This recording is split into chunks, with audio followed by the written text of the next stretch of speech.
नजिकैले आएर खिच्नु। ल भन्नुहोस्।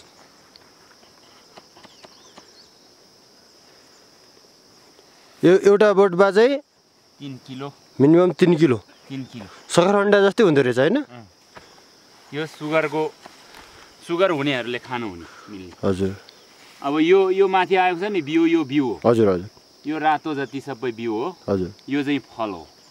अब यो एउटा दुईटा तीनटा अनि यो मुनतिर 2-3 वटा हुन्छ तलतिर गएको। हजुर। अनि अब पुसको 15 गतेसम्ममा चाहिँ यिनीहरू यत्रो हुन्छ। हजुर। त्यो भएपछि 3 किलो चाहिँ न्यूनतम हुन्छ। अब यो चाहिँ सुगरको लागिमा राम्रो हुन्छ रे। यो जापानको भाषामा चाहिँ यसको नाम चाहिँ याकुन भन्दो रहेछ।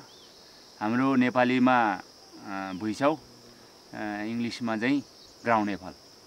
यो खेती चाहिँ अहिले भर्खर आएको हो नयाँ। अब यो चाहिँ राम्रोसँग बजारको व्यवस्था गर्नु सक्यो भने यसले चाहिँ गरिबीहरूलाई अलि छिटै अब उ गर्न सक्छ कि भन्ने आशाले यो अब अरूले त गरेन, म आफू चाहिँ यो के भने परीक्षण भनौँ के भन्यो।